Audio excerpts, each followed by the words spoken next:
ஒரு சிறிய கிராமத்தில் ராம் என்ற இளைஞனும் அவனது நண்பன் கிருஷ்ணனும் வசித்து வந்தனர். இருவரும் சிறுவயதிலிருந்தே நெருங்கிய நண்பர்கள். கிராமத்தின் அருகே ஒரு பழங்கால கோயில் இருந்தது. அதில் ஒரு அழகிய விக்கிரகம் வைக்கப்பட்டிருந்தது. கிருஷ்ணன் அடிக்கடி அந்த கோயிலுக்குச் சென்று விக்கிரகத்தை வணங்கி பூக்கள் சூட்டி ஆரத்தி காட்டி வழிபடுவான். அவன் கண்களில் அந்த உருவத்தில் இறைவன் இருப்பதாகத் தோன்றும். ராமோ அதற்கு மாறாக கோயிலுக்குள் செல்வதே குறைவு. அவன் கிராமத்தின் வயல்வெளியில் தனியாக அமர்ந்து வானை நோக்கி காற்றை உணர்ந்து எங்கும் நிறைந்திருக்கும் அந்த அருவப் பேரொளியை உள்ளத்தில் உணர்ந்து வழிபடுவான்.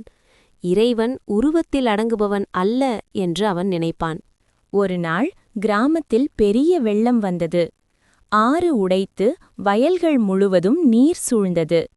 கோயிலும் நீரில் மூழ்கத் தொடங்கியது. மக்கள் அனைவரும் உயரமான இடங்களுக்கு ஓடினர். கிருஷ்ணன் கோயிலுக்குள் பாய்ந்து சென்று விக்கிரகத்தை தூக்க முயன்றான். நீர் மார்பு வரை வந்துவிட்டது. ராம் அப்போது அங்கு வந்தான். கிருஷ்ணனை பார்த்து, "வா, வெளியே வா, உயிரை காப்பாற்றிக்கொள்" என்று கத்தினான். கிருஷ்ணன் கண்ணீருடன், "இல்லை ராம், இவரை விட்டுட்டு எப்படி வர்றது? இவர்தான் என் இறைவன்" என்றான். ராம் ஒரு கணம் நின்றான். பிறகு நீருக்குள் இறங்கி கிருஷ்ணனின் தோளில் கை வைத்து, "நண்பா, நீ இவரை விடமாட்டேன்னு நினைக்கிறது எனக்கு புரியுது. ஆனா எனக்கு இறைவன் இந்த உருவத்தில் மட்டுமல்ல, எங்கும் நிறைஞ்சிருக்கார். இந்த நீரிலும் இந்த காற்றிலும் உன்னோட இருக்கார். அதனால உன்னை விட்டுட்டு போக மாட்டேன்" என்று சொன்னான். பிறகு இருவரும் சேர்ந்து விக்கிரகத்தை பாதுகாப்பாக வெளியே கொண்டு வந்தார்கள். வெள்ளம் வடிந்த பிறகு கோயில் திரும்ப சுத்தமானது.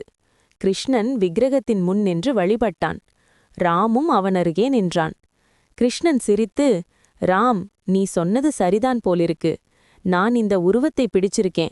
ஆனா நீ சொல்ற அருவமும் உண்மைதான். ரெண்டுமே அவர்தான்" என்றான்.